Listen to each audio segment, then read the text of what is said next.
Good morning, treasurers. This is your host Parthesh Shah from Fintech, and you are listening to Night Snippets.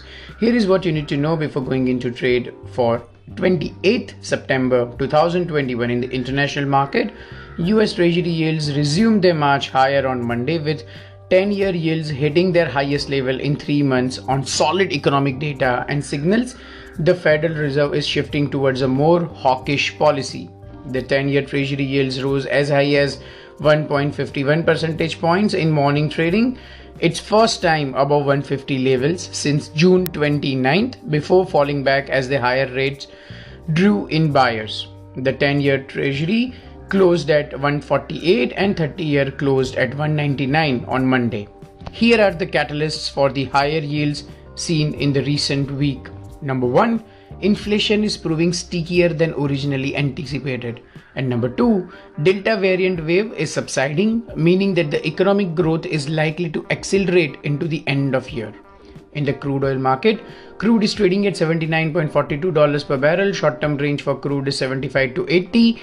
As we have mentioned several times, crude is going to cross $80 per barrel very soon, and this would open a lot of issues with emerging market countries, including India. In the currency market, dollar index is at 93.49. Short-term range for dollar index for today seems to be 93.30 to 93.52. USD CNY or Chinese yuan is at 646. USD INR with a high of 73.84 closed near day's high at 73.84.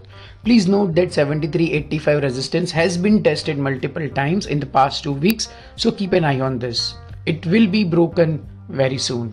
Support at 73.65 and resistance at 74.05 does exist. In the domestic market, government bonds fell yesterday as well because of an extended surge in the US Treasury yields and crude oil prices, as investors bet on a rebound in global economic growth, which boosted appetite for riskier assets. The 10-year benchmark 610-2031 fell sharply as traders executed stop losses after its yields rose above the psychologically crucial 620 mark. The 610-2031 bond has fallen 44 paisa from its Thursday's close when the traders started booking profits on their portfolios. 563-2026 closed at 569 versus 565 the previous trading day. 664-2035 closed at 672 versus 671 the previous trading day. Trading strategy 610-2031 is now at 621. There was a 44 paisa fall from Thursday's close, and now at 621, 610 GS 2031 looks attractive for 3 to 4 basis point gain if you can grab in the early morning session. Otherwise, the market will open gap down in terms of yields, and there would be huge rally because of the borrowing calendar. Now, here is the important news for H2 FY22 borrowing calendar, and here is the glimpse. Number 1, Center will borrow rupees 5.03 lakh crore for H2 FY22.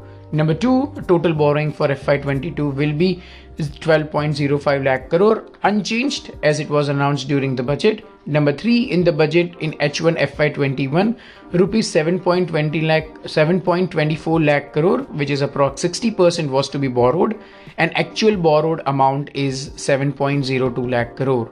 I repeat, as against 7.24 lakh crore, 7.02 lakh crore has been borrowed in first half of FY22.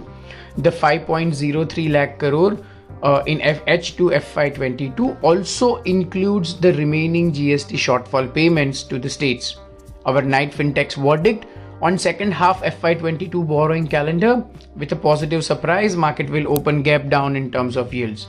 5 to 10 basis points good move is expected.